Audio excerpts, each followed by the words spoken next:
po, ito po yung punong nagkasakit. Ayan, dalawa. Apat. Apat po yan. So, hindi pa yung ganun kalaki, ha? Yung lumaki na yan, lalong dadami yan. Kaya lang dito na yung ano natin, oh. Maakit yung pupuntahin natin. Tagal ni Frank, gusto daw niyang makita. Ang tagal-tagal po tayo dito hindi nakapag-film. Sa sobrang init, tingnan niya po yung lahat. Sabi ni Frank, yung mga tomatoes daw po doon sa garden, doon sa back. Ganyan din daw. Too much siya. Nagkaroon po kasi kaming almost 4 days na almost 48 degrees na po pagka tanghali. Hanggang ano yun, na sobrang init. Minsan hanggang 11 o'clock ng gabi mainit pa din. So, ayan, medyo hirap yung ating halaman syempre. Yung tingnan pala natin yung sili natin. At yung mga sili parang nasusunog yung dulo sa sobrang init na po. Pero sa tingin ko, ito after, ngayon paano na, medyo palamig na, nagbago na yung yung panahon na po. Kasi syempre pa autumn na. So, kasi ito naman ay magbibigay hanggang October. So, tingnan natin. Hanggang minsan nga mid-November, meron pa din. So, tingnan natin na po. Kaya lang, if ever na maaga yung ang tawag nito, jelly, yung parang frost, may certain degrees lang po kasi hindi nila kaya yung lamig na po. So, 5 degrees, pero pagka nag 1 degree, biglang nag 1 degree, yung balat po namamatay na natutuyo sa lamig. Kasi syempre, sa gabi malamig, then after tanghali mainit. Kaya medyo naninibago yung halaman. Yun lang yung pangit po sa amin. Kasi may temperature, may parang temperature shock na po pagka malapit, pag between October hanggang pa November na po. Ayan. So, dito, wala, di ko pa nalinis kasi nandito sila Ma'am Inday. Siyempre, yung room po namin binigay namin, tas ako palipat-lipat. So, different beds. Ewan ko yung sa ating mga viewers kung ganun din. Pag iba-iba yung kama, naninibago ka. Kasi yung kutsyon ng Rapido namin, yung sofa bed namin, binili namin medyo rough siya na po. Kasi mas maganda daw sa likod. Tapos yung bed naman ni Osh medyo malambot. Kasi gusto niya naman medyo malambot. Kaya medyo naninibago si Himalay TV. Wala pa ako nakakitang yung patola na namumulaklak na. Mulaklak na yung, biglang gumanda yung patola. Yan po. So last year nakapagpatola din po tayo. Masarap din yan sa shrimp, di ba po? So yan, dami ng mga bulak-bulaklak, pero wala pa rin ako nakikitang dito, kailangan ayusin ko din dito. Kaya lang, ito, ang daming kamatis. Biglang nag-greens ulit po yung natin, yung yan, kangkong. So, kukuha tayo. Mamaya magkakangkong po tayo. Kasi medyo nabago po yung pagkain namin. Gawa ng, syempre sila hindi naman kumakain ng kangkong. Hindi nila gusto kasi, syempre, hindi sila mahilig sa ganyan, yung tige na ganyan. Hindi nila kayang kainin. Hindi sila sanay sa, gusto nila lutong-luto. Ganyan talaga yung cultural differences na po. So, yan, kukuha tayo ng kangkong kasi ang ganda ng ating kangkong. Yan. So, parang ang ganda rin ng kangkong. Chinese kangkong sa kanya. Sa akin, ewan ko kung anong kangkong to. Pinig kangkong yata to sa akin, pero mas masarap to. Joke. Yan. So, medyo hindi masyadong naalagaan. Tingnan nyo po yung ko, okra. Okra kasi pag nagbunga na, yan, parang matigas na, yan, matigas na yung okra. Hindi ko nahalata. Siyempre, pag may pasok po ako sa umaga, minsan, nung sobrang init, hindi ako nakakapunta dito. Gawa ng, siyempre, si Manay ay takot sa init. Ayan. Ako, tayo ng medyo madamalamis. Si Os kumakain din ito. Lutuin natin mamayang tanghali. Sarap to. Kanin. Meron pa naman akong isda. Ang ganda. Ang ganda na po. So, pwede po kayo magtanim nito. Kaya lang kailangan alaga sa tubig tsaka sa taba ng lupa. Kasi pag hindi, naninilaw siya. Ayan. So, yun, akala ko kasi nung nanilaw, kulang sa water or kulang sa nasobrahan. Sabi ni brother, ni ka-farmer, ay naku Meng, ano yan, kulang yan sa proteina. Patabain mo yung lupa mo. So, yan, tumaba-taba ulit. Natin yung garden ni Osh. Tingnan, ang ganda tuloy ng sili ni Osh. Yan, maganda po talaga yung pag yung soil, every year bibili po kayo ng soil na organic na po. Ito po yung organic na may fertilizer na hinalo nila sa mga digital na po. So, bumili po kami ng ilang sacks ba yun. So, yan, tingnan nyo po kung gaano kadami. So, dapat every year ganon. So, next year, kailangan ganun gawin ko. Kasi medyo yung, kala ko kasi enough na yung yung mga ipot ng manok na po, na inilagay dun last year. But, syempre, mas marami po tayong, tanim doon sa likuran.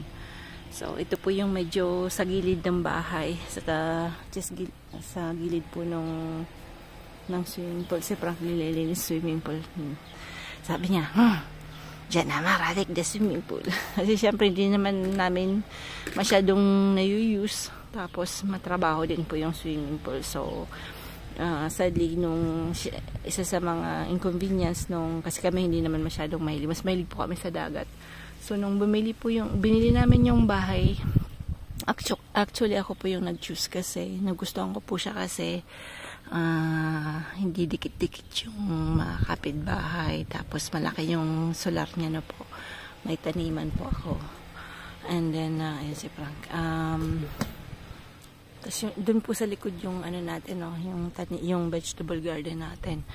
So actually hindi namin binili gawa ng swimming pool. Nandiyan na siya, kaya lang, so sabi namin pag nakasave ng money, it's either i-wipe out namin yan, lalagyan namin ng, ewan namin kung anong lalagay, or siyempre pagdating ng araw, hindi na namin kaya yung work dito sa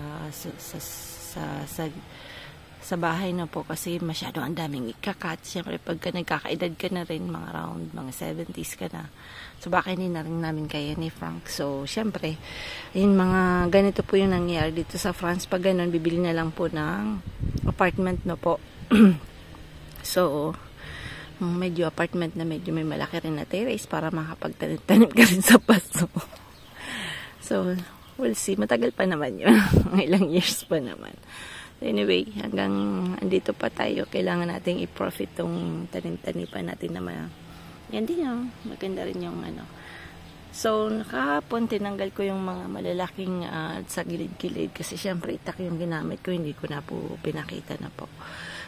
Tapos si Osh naman siya, binubunot niya yan, pa isa-isa. Sabi ko nga mag-gloves, ayaw niya mag-gloves. So, yun din. So, at least na siyang maging nature lover na po. Yun po yung maganda kasi sa mga bata, yung bumalik yung love sa pagiging farmer na po. Kasi yun po yung pagka more or close ka sa nature, I mean, mas yung content mo sa buhay hindi ganun ka hindi ka masyadong materialists na po. So yun po yung natin, maging ni Osh, maging gusto kong maging siya, maging close siya sa ganyan. So anyway, kita niya naman kung gaano kami kahilig sa halaman, sa fruit trees. So parang niya na po, na ganun na din po siya. Kasi doon sa terrace niya, doon sa kwarto niya, marami din po siyang halaman. So, si Frank. Hi, Frank!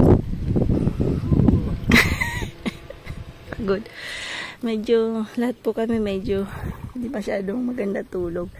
Although, hindi na ganun kainit. But, syempre naninibago. Naninibago sa rhythm ng Syempre, si Sam po kasi parating pang umaga. So, si Frank laging 4:30 ang gising niya. So, 4:30 to 5, ganon. Si Sam kasi, at ako naman, may 2 araw kong pang umaga. Kasabay ko si Sam. Then after Wednesday hanggang Saturday, pang hapon hanggang gabi. So, medyo yung rhythm namin, sabi ni pang soon daw ay magbakasyon na. So, end of contract namin ni Sam is 31 August, no? So, sabi niya, pahinga muna ikaw, huwag ka muna mag-work agad. Sabihin mo sa boss mo na 1 month ka muna wag mag-work or maybe 2 months. Sabi ko, nakakaya naman, di ba po? Uy! Ano naman? Ulit na naman tong. Tapos kahapon, tatapon niya yung yung mga botilya na po. Nako, nabasag niya yung isa. Nadukduk pa yung isa niyang paa. Nung sinundo niya, ang daming dugo yung kanyang paa. Diyos kaminyo talaga tong lalaki na to. Ewan ko ba nung nangyari? Kasi sa mga botilya po dito, yung syempre yung gaya din botilya sa atin, masyadong matitigas na po. Di niya nakita na may, nung nabasag niya, may, nakachinelas pa naman siya. Na yung, medyo manipis na rin yung chinelas. So, na po, na siya, natugasan siya ng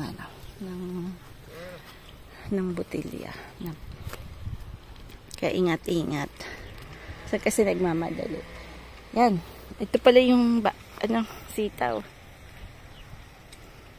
Taba. Yung sa akin, medyo patapos na. Si Osh naman, ayan. Tapos yung roses natin, medyo, ewan ko kung na-overdilig namin. Or talagang, ewan ko. So, bala ko next year or this November, bili ako ng mga grapes. Kasi yung grapes namin, ang daming binunga na po. So, gusto ko ng different kinds. Marami po kasing kinds ng grapes. Gusto ko ng Italian grapes kasi ang lalaki nung bunga, seedless sana. Kaya lang, wala akong mahanap. So, kailangan na akong makahanap ng Italian seedless na po. So, ewan ko kung dito o dun sa bandang kanto, dun sa kabila, lalagyan namin ng isang grapes para dalawa yung kinds ng grapes namin. Tapos dito naman, ito na yung sayote natin. Pero mamumulaklak na. Kinat dito ni Dad. Ito yung persimmon. Tapos, ayan. Medyo lang talaga. Sumasakop ng big space po yung mga ganyan, yung sayote, yung kalabasa. Big space po. Yan, sage po yan. Yan po yung mga aromatic natin. Tapos dito yung natong natin. Siyempre, may natong din si Manay. Kasi siyempre, Bicolana baga. Tapos kahapon, kinuha niya yung isang peach na kasi mauhulog. Tingnan mo pagdating ng araw kung gaano kalalaki yung mga peach natin na po. So, yun po yung maganda pag may malaki po kayong solar. Taniman nyo po ng mga kahit 5 fruit trees pag malaki or kung malaki talaga yung solar nyo gaya ni Ka-Farmer. Kasi Ma'am Ka-Farmer mahilig din sa fruit trees. Yung mga paborito nyo pong prutas. Kasi yung mga peaches, apricots na yan, pwede po kayong gumawa ng ng jam. So, yan ang kagandahan. Pwede nyo pong ibenta rin kung gusto, di ba po? So, or yung feature naman, yung jam, pag maganda yung pagkakagawa kahit 1 year, 2 years, hindi po yan nasisira na po. So, kaya, yun lang kagandahan. Ito naman, nandito tayo sa radish ni Osh na galing China. Yung giant radish niya. Ayan, maganda po siya. Gumaganda na. Tingnan mo, muusli na. Gano'n siya ka-giant. Giant po talaga. Tingnan natin kung talagang giant. So, gagawa tayo ng chai tao. Yung Chinese something yan. Chinese side dish. Tapos, yung tomato naman, medyo, tingnan nyo po, lahat pong tomato dito sa France, medyo, sa lugar namin, medyo nag-suffer ng heat, no? Nagkaroon po kami ng malaking heat wave na ilang araw. As in, so, medyo, yung mga nga natin, medyo nadali. Yan, tinatanggal ko po to kasi yan, na heat wave po yung mga kailangan po pag mga ganyan tatanggalin na. So, tatanggalin natin yan yung mga na heat wave. Yan, so, hindi rin naman yan tapos tatanggalin natin ng konting mga dahon-dahon para yung sunlight medyo kailangan din po kasi nila ng sunlight yung roots na po. So, last year, ganyan din ginawa ko. So, wala tayong magagawa talaga pagka yung temperature na, yung weather ang kalaban natin, wala tayong magagawa. Ang kangkong bumalik na sa pagkaka-green. Kaya lang lumaki talaga. Kahapon yung kumain kami. Sarap. So, today kukuha tayo po ulit. Kasi, 1 month lang natin yan mapaprofit din after wala ng kangkong dahil pagka biglang lumamig mamamatay po siya. So gusto ko nga sanang itry na maglagay sa paso at lagay sa dyan dito sa ano namin. Tingnan natin kung pwede. So tapos yung kalabasa medyo ano na padami na, pa jungle na siya. Sunflower, ayun. Tapos ayun yung patola, namulaklak na po yung patola natin, namulaklak. Yung strawberry, wala, zero. Hindi talaga pwede yung strawberry dito, as in yan. So yung kamote, tingnan natin.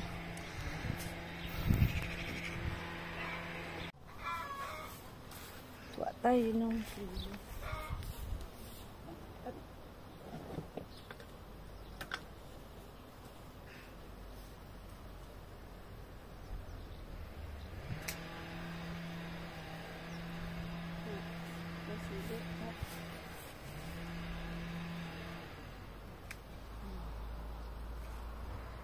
tatanggalin natin yung mga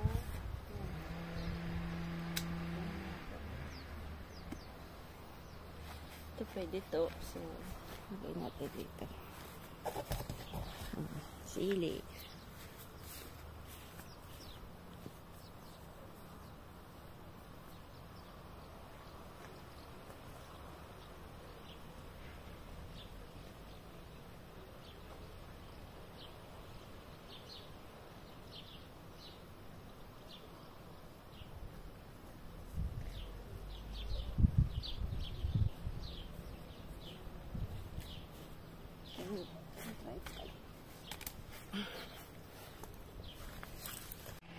Magkakat ng ano, nagkakat.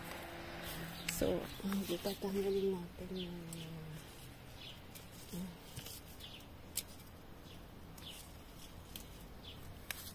last year, ganun din po ginawa ko. Tanggalin natin yun. Masyadong leaves na yan kasi hindi nakakapilipot yun. Hindi, lalaki po kasi yung dahon. Dahan-dahan lang po kasi yung ano yan. Ano po, hagil po yung mabilis na yung branch. Mabilis siya na ano. So yun, parang natuyo.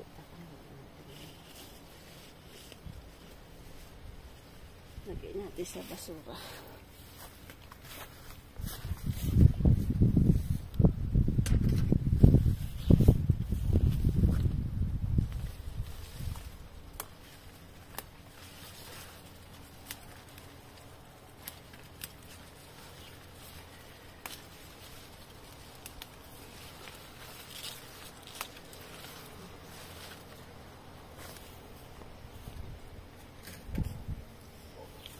Huwag po kayong natakot na tanggalin yung mga sobrang dahon. Kasi at least nagilasan yung nutrients na mapupunta sa dahon. Kasi nga kinakat nila yan.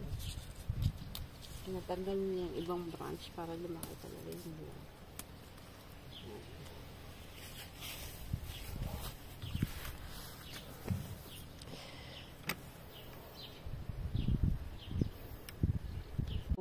Ayan, tofu. At syempre, kangkong again. Araw-araw po akong nagkakangkong. Then after, sausage dito. Ayan, with herbs. Ayan, hindi ko na pinakita yung baka tayo, copyright.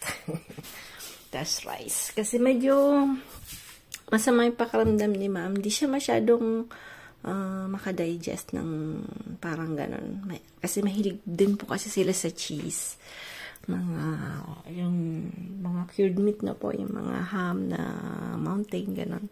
Mahirap po yan i-digest. So, mahirap pong para compare po sa food natin sa Pinas na more on, ano po tayo, yung mabilisang gisa, leafy foods, hindi po sila sanay sa ganyan. So, kagabi medyo masama yung pakiramdam niya. Parang, ano yung tiyan niya na po, parang, tawag nito, parang mabigat yung sanyas. Parang, yung bang pagka hindi ka nakadigest, parang tingin mo, yung tiyan mo lobo na po. So, mahirap pa naman pong painumin ng, kasi pag ganyan, mainit na tubig, tas konting sodium bicarbonate.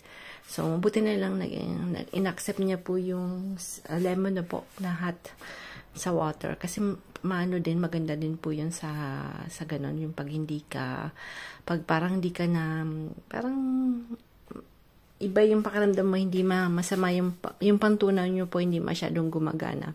Minsan po, parang pinapakain ko yan ng mint, no? Maganda rin po yung mint. Kaya sa garden marami pong mint. Kaya yun, yung mga pagka tumatanda na medyo mahirap na po yung pantunaw. So, dapat talaga iwasan na yung mga masyadong mahirap i-digest na po. Yan. So, sawan. Ayun yung kangkong. Gumawa pa akong tomato. Mas pipritin ko yung tofu. Tapos tira.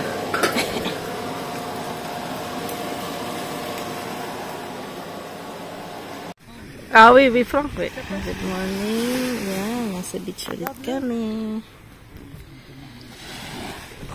Wala pang tao. Wala nang gaanong bakasyonista.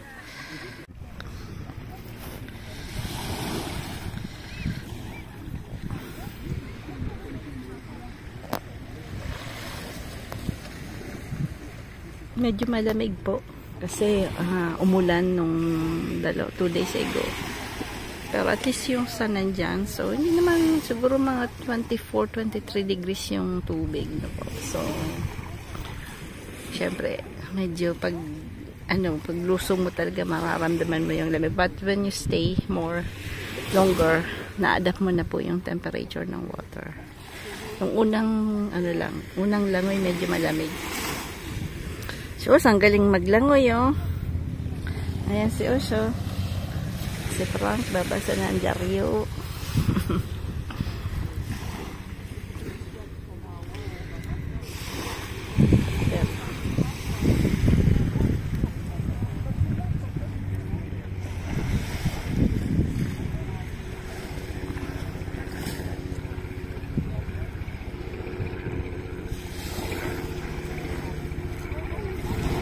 Qu'est-ce que c'est le premier?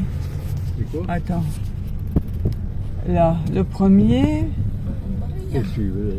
Bah, il est là dans le ciel, les cerfs-volants. Ah oui, on va. C'est une tête de quoi? C'est des papillons, non? Non. Des papillons. C'est un genre de raie. T'as pas filmé, Timmy? Et puis il y a un poisson, le bleu, non? C'est des raies, ouais. C'est un raie, maman. Aussi? Il y a un dragon aussi. C'est où déjà? Un poisson. On voit pas bien, hein? C'est joli, hein? Ouais. J'ai mal au bras.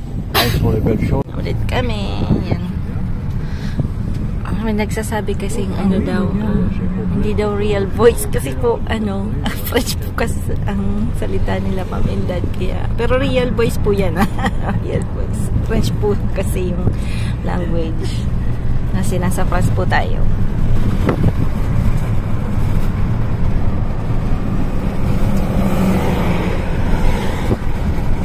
Daming tao. Ah, d'abord, J'ai pas compris.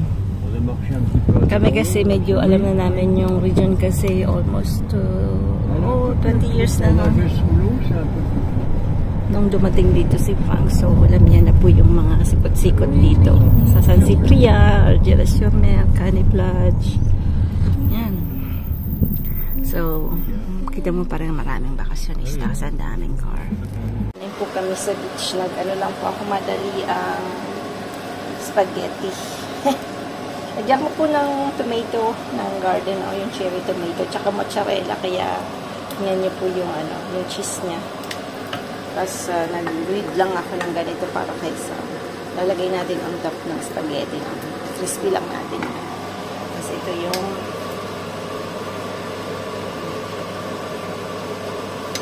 lang po yung lunch natin.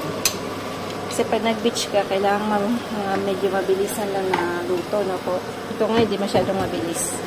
Pero, at least in 30 minutes, meron na po. Just convivial.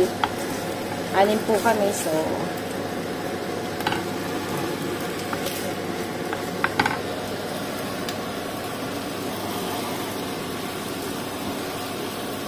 Dito, hindi nalagyan ng ketchup na po. Gusto nila yung medyo maasim-asim yung spaghetti sauce nila.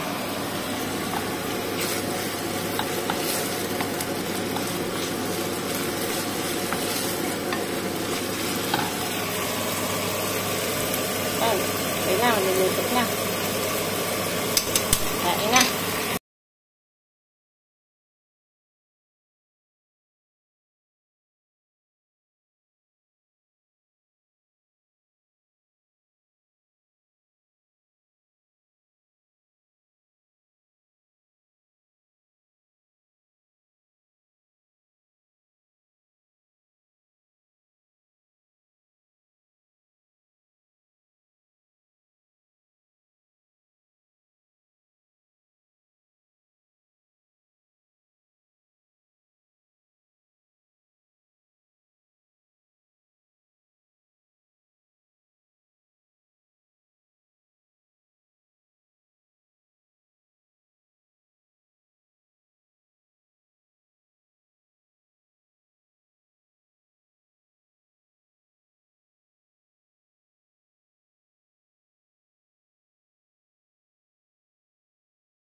Papi. Tu vois que lui?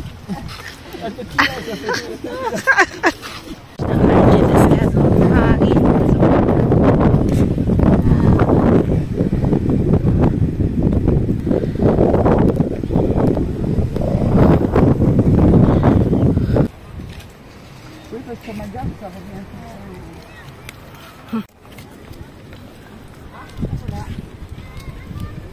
Inside.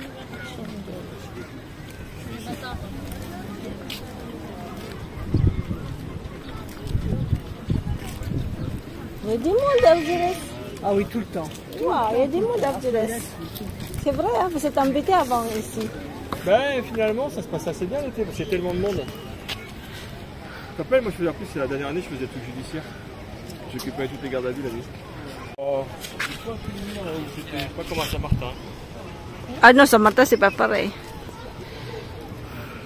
Saint-Martin c'était catastrophe.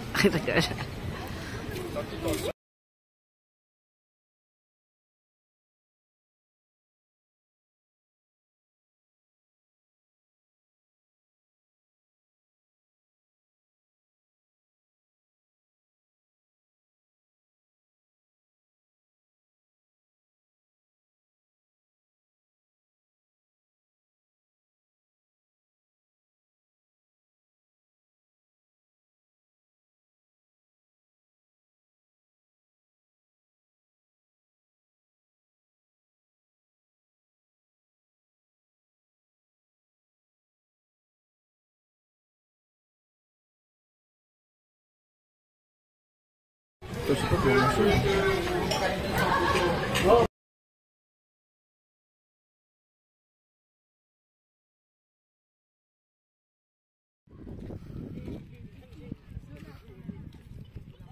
Pauwi na po kami. Pauwi na kami. Wala pong wind. Si Papi tsaka si Sam. Si Sam. Happy si Franca. Tignan mo nga lubot mo. Papu. Lubot. Lubot. Ah oui? Oui, oui, elle est morte l'année dernière. Ah, mince. Ah bah elle est décédée quand papy était à l'hôpital. Voilà, c'est ça. Et que je lui ai dit, je suis désolée, je pourrais pas. Maraming artist. Different kind of artist. Change yan every time. Moi j'aime bien notre là-bas.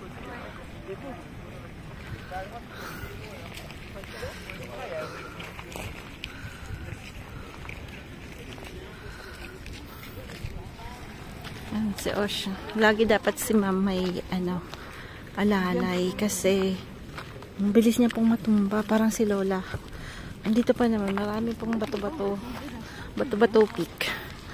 So, kailangan dating may kakbay. Sabi ko kayo, sige ikaw muna kasi mag-film ako. Dapat po parating may kasi syempre 80. Matanda pong 2 years si Ma'am kay Lola Colette. Pero mas makulit si Lola Colette, mas makulit yun. Kasi si Lola Colette, nangangalkal pa yun ng ilog. Joke.